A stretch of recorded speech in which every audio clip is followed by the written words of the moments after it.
Hello friends, नमस्ते प्रणाम। हमारे चैनल में आप सभी का स्वागत है और अभिनंदन है। तो हम लोग बहुत ही प्यारा और पारंपरिक हल्दी गीत लेकर आए हैं।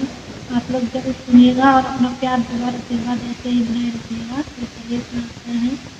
हर हर महादेव। माड़ावा